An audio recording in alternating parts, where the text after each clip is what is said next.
What's going on, everyone? Trust the Buzz here. If you're new to the channel, I make Charlotte Hornets content, so if that interests you, make sure you go ahead and hit that subscribe button down below.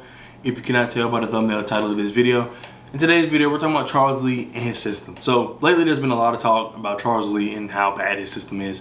Shooting a lot of threes, thinking we're the Boston Celtics, which makes sense. I mean, that's where he came from, that's what he saw. I think that's what similar to what the Bucks kind of adopted under Bud when they won their championship, and he was part of that team as well, so it all makes sense.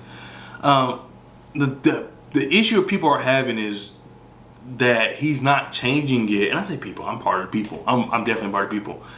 He's not changing it to fit the roster. And what I had to step back and realize is, because the system technically works for like LaMelo, Brandon, Trey Man, Grant, and Mark can operate in the system. Mark's like nimble enough, flexible enough, can agile enough to benefit from that system. You know, he's not taking threes. He's just he's just good enough to move. Nick Rich is a little more stiff to benefit from it. He benefits from it in other ways, but just not maybe like a sustainable way. But it doesn't really matter. Nick Rich is a backup five, so it's like, you don't go too hard on it. But everybody else, I don't think Miles benefits from it. I think that's why he's part of the reason he's lacking. Meeches doesn't benefit from it. Cody Martin doesn't benefit from it. Tajon, I guess he benefits because he likes to shoot a lot of threes, but is that really like his game? We don't even know yet, but I wouldn't say he benefits from it.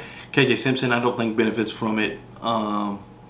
Trying to think. Diabate obviously doesn't. Isaiah Wong, Daquan Jeffries.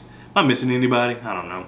Either way, as you saw, there's like 4 to 5 people who benefit from it.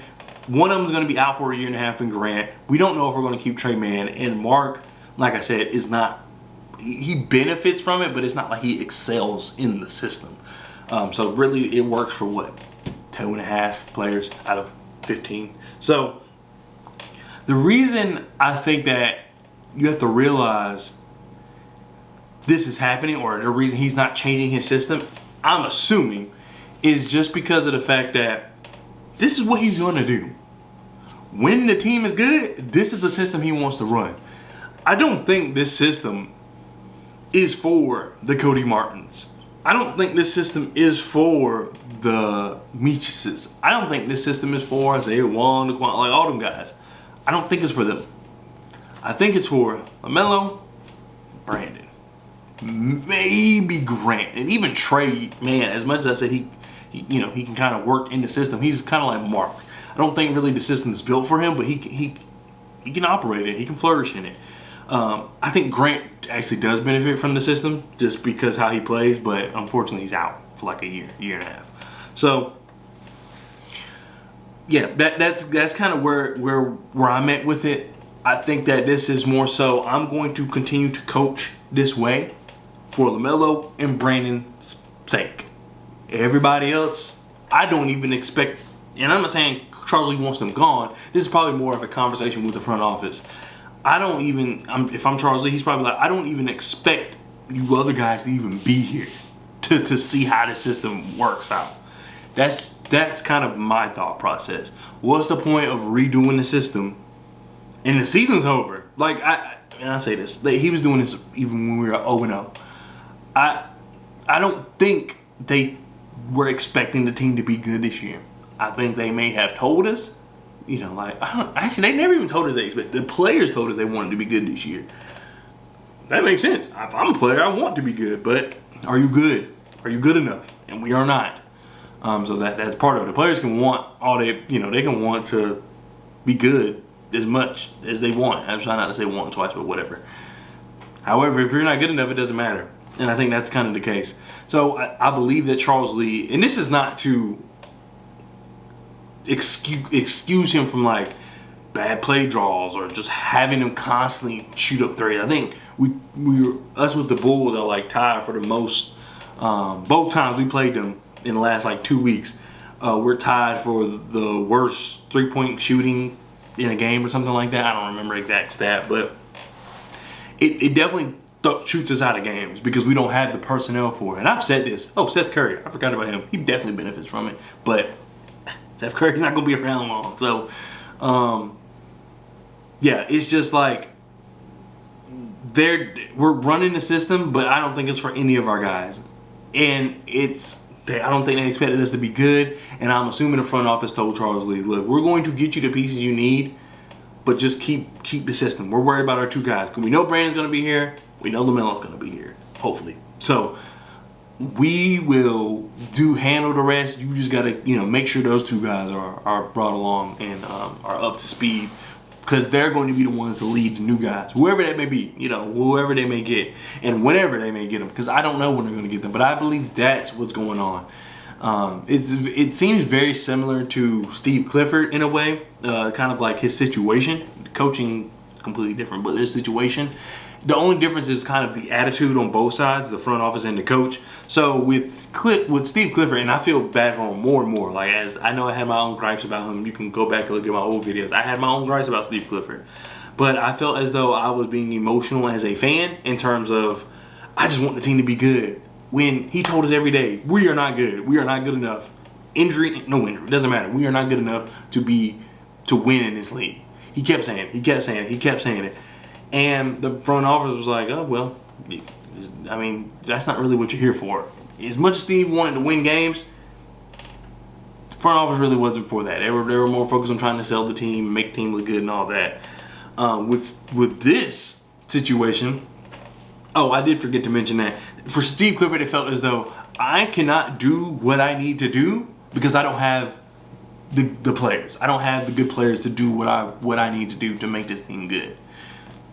In this situation with Charles Lee, it's more so I am going to keep doing what I want to do, what y'all hired me to do, until you get me the players. Because I feel as though people look at like the things Charles Lee says, like, oh, we're trusting our process and this, that. What else is he supposed to do?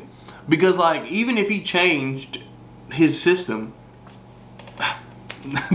we're still not good. Like, we complain about players and we complain about the system at the same time. And I feel as though you can only do that when you know you have the players or you know you have the system.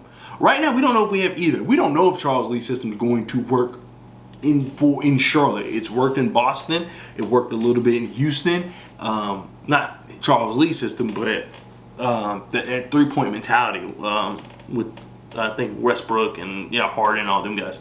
It worked over there. Robert Covington. It worked with those guys. It worked in Golden State, of course. So it has shown that it can work.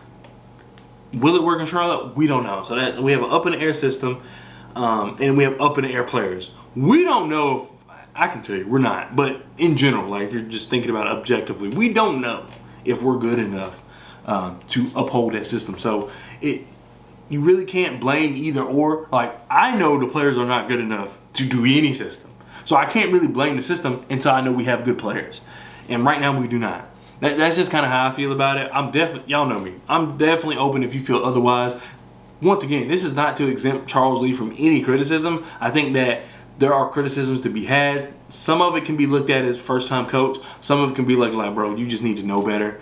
But once again, those are the faults of a first-time coach.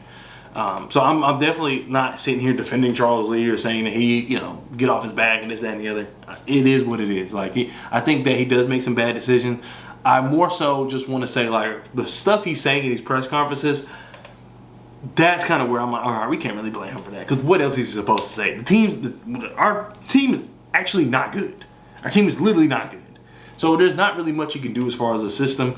And as far as trust the process, he's not, a first-time coach is definitely not going to be in charge of picking players. He's definitely going to tell them like what he needs for his system, but he's not going to be in charge of picking the players. He might have like a little sign-off, but that's not what's ultimately going to make the decision. So that's kind of where I feel like we have to, be objective and look at it and say, he's probably just, as much as we're waiting for the team to be good, he's probably doing the same. Except he has to go out there and same way and I remember feeling bad for Coach Steve Clifford in the moment, and I think a lot of people were. He's just the face of it while they go and hide behind the doors. Now, I can't say this front office is hiding behind the doors. It's really early. They have made some changes. It's just not all of them has worked. It's all not come together yet. So I can't say they're hiding behind doors. We'll see what it's like this trade deadline. But old regime, trade deadlines come and go. And Steve Clifford be like, I don't know what you want me to do. Like, I'm trying, but we don't have any players. So we'll see what this trade deadline looks like before we start blaming the front office. I do feel like I'm not expecting a splash. I'm not even expecting to really make any changes that make us better. But I do expect changes to be made. There's players that need to go before their contract runs out. There's players to go that it's just like they're not really going to have an impact this year, next year, year after. So, you know, what's the point of keeping them? So those kind of moves I expect to be made. I probably expect it for it to be draft comp and maybe a young player that we can see what they can do.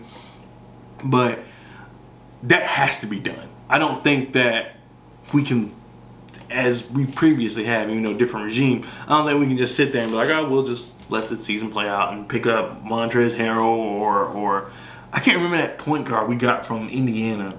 Oh, I can't remember his name. He wasn't good. But yeah, we can't just do that stuff. It's just we have to make something happen because there's no point of keeping players just to keep them. That's kind of the moves I'm looking to make.